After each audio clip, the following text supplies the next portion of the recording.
Mense, goeiemôre en welkom by Frik se bakkie boodskap. Kan ek jou 'n vraag vra asseblief? Hoekom is ons so hardkoppig? Hoekom is ons so dikvellig, hardnekkig? Hoekom is ons so moeilik? Wat is die rede daarvoor?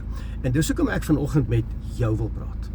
Ek wil nie met jou man of jou vrou of jou kinders of jou pastoor, ek wil nie met die duiwel praat vanoggend nie. Ek wil met jou praat. Gaan staan gou voor die spieël, asseblief. Ek is van mening dat van ons grootste probleme is nie noodwendig die invloed wat van buite af na ons huise toe kom nie. Ek dink die grootste probleem baie keer staan soggens voor die spieël, waar die binnekring stikkend is.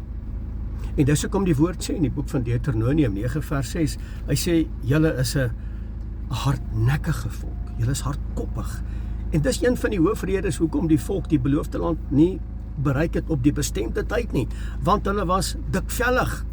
Wat beteken hardkoppigheid? Dit beteken, ek wil dit op my manier doen. As Vader vir my sê, hoor jy doen dit so, dis my protokol, dis my koninkryksorde, dan sê ek, nee, dis my manier. It's my way or ek het geweet, jy ken hom, or the highway. En weet jy mense, ek ontvang die oproepe. Ek doen die berading. Ek sien wat gebeur. Elke dag in ons samelewing, in ons huise. En mense wonder, maar hoekom van ons huise uit mekaar uit? Dis hardkoppigheid. Ons is dikvellig. Ons wil nie verander nie. Ek bedoel, bly gou by my. Kom ek stop hier langs die pad. 'n Man kyk na pornografie en hy wonder hoekom val sy huwelik uit mekaar uit. Hoekom is daar nie meer 'n koneksie tussen hom en sy vrou nie? Iemand wat dobbel en nie wil ophou nie, en ek doen nie beradings. Hulle wil net eenvoudig nie ophou nie. Hulle sê, man, ek sal dit doen wanneer dit my pas. Wanneer ek dink ek het genoeg gedobbel, dan sal ek dit doen. Nou mense dobbel hulle geld weg. En hulle wonder, hoekom is daar nooit genoeg nie? Mense wat spandaalberig optree en bid vir finansiële deurbrake. Maar hulle moet ophou met hulle spandaalberigheid, want 'n finansiële deurbraak gaan nie kom as gevolg van my finansiële disfunksionele optrede nie. Iemand wat byvoorbeeld vashou aan bitterheid, kyk jy nog in die spieël. Iemand wat vashou aan bitterheid en wonder, hoekom ervaar ek nie vrede in my huis nie? Hoekom is daar nie vrede in my gemoed nie? Iemand wat in ongeregtigheid lewe. Wat my bel of my sê, hoorie Frik, bid jy, want dit voel vir my asof Jotai Wafai die Almagtige nie meer my gebede beantwoord nie. Ek bedoel, wat verwag jy?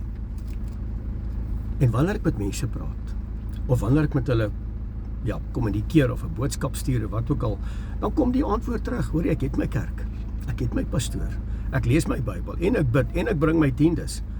Wel, stop dan met dit wat op hierdie stadium jou huishouding verwoes. Stop met dit. Nee, maar ek wil dit op my manier doen. En ek sal dit doen wanneer die tyd vir my ryp is. Want jy sien, ek bid mos, en ek doen dit, en ek doen dit vir die kerk, en ek is bevriend met my pastoorsvriend, en al hierdie tipe van dinge. Dit gaan jou nêrens bring nie. Die woord is baie duidelik vanoggend, in die boek van Jeremia, wat sê. Hy sê, hulle het nie geluister nie. Hoekom nie?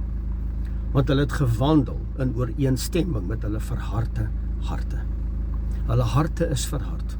Hulle is hardkoppig. Hulle is hardnekkig. Hulle is dikvellig en hulle wil nie verander nie. Hier is ons probleem vandag. Ons hoor, maar ons verander nie. Ons luister. Frik, ek hoor wat jy sê. Ek luister wat jy sê, maar ek is nie gehoorsaam nie. Dis ongelukkig die probleem. Dis hoekom ek sê, baie van ons probleme in terme van ons huishoudelike omstandighede staan soggens voor die spieël. Ek het nou maar 'n paar voorbeelde genoem. Daar kan ander voorbeelde wees wat ek dalk nie eens aan gedink het nie. Jakobus sê, wees 'n dader van my woord. Moenie net die woord lees nie. Moenie net die woord hoor nie. Maar word 'n dader van die woord. En dan verder sê die woord, mense moenie dwaal nie. Moenie dwaal nie. Elohim, laat hom nie bespot nie.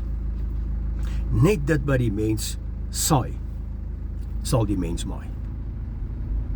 Jy kan nie verwag om na pornografie te kyk en jou geld uit te dobbel of uit te, kan ek dit maar sê, jou geld uit te suip en verwag alles in die huis moet oké wees nie. Jy kan nie verwag om disfunksioneel op te tree in terme van die orde van jou huis en alles toe te laat en dink jou kindertjies gaan oké wees nie. En ek kry die oproepe wat mense vir my sê, Frik, bid saam met my asseblief dat my omstandighede verander. Weet jy wat wil ek deesdae vir mense bid? Kom ek stop hier langs die pad.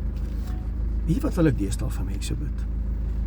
Ek wil bid dat ek en jy, ek wys die vinger eers na my toe, dat ek en jy sal verander. Nie my omstandighede nie. Abba, hou my omstandighede dieselfde, maar verander my.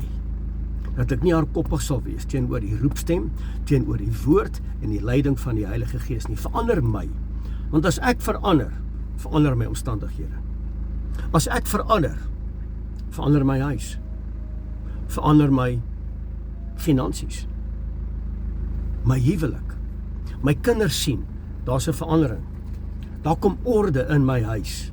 Daar kom samehorigheid in my huis, daar kom eenheid in my huis, daar kom liefde en wederwysige respek in my huis. Die grootste probleem staan vanoggend in die spieël. En dis ek en jy. Nie Vader nie, nie sy woord nie, nie die koninkryk nie, ek en jy. Mense hoor gou vir my. Verkeerde saad, mislukte oes. Disfunksionele optrede wat ek elke dag saai by woorde en dade en besluite en reaksies. Mislukte oes. Abba, verander my vandag, sodat ek my lewe kan verander, dat ek sal klaar kry met my hardkoppigheid. As ek klaar kry met my hardkoppigheid, sal ek die beloofde land beerwe. Ons grootste vyand, mense, en ek sê dit weer 'n keer, is nie noodwendig die vyand nie. Die was die grootste probleem. Die grootste probleem is ek en jy wat nie ons verantwoordelikhede wil opneem nie. Wat nie erkenning wil vat. Maar die probleem lê eintlik toe nie by my vrou of my kinders of my broer en my suster, my pa of my ma nie. Die probleem lê toe eintlik by my. Maar ek is daar koppig om dit te wil snap. Want jy sien, vandag se mens gaan oor ekke. En vandag op hierdie maandagoggend, my bakkie boodskap, die ekke moet vrek.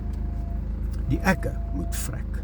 Ek weet dis nie kanseltaal nie, en ek weet dis nie mooi dit te sê nie, maar ek dink dit moet begin plaasvind. Anders gaan ons die beloofde land nie sien nie.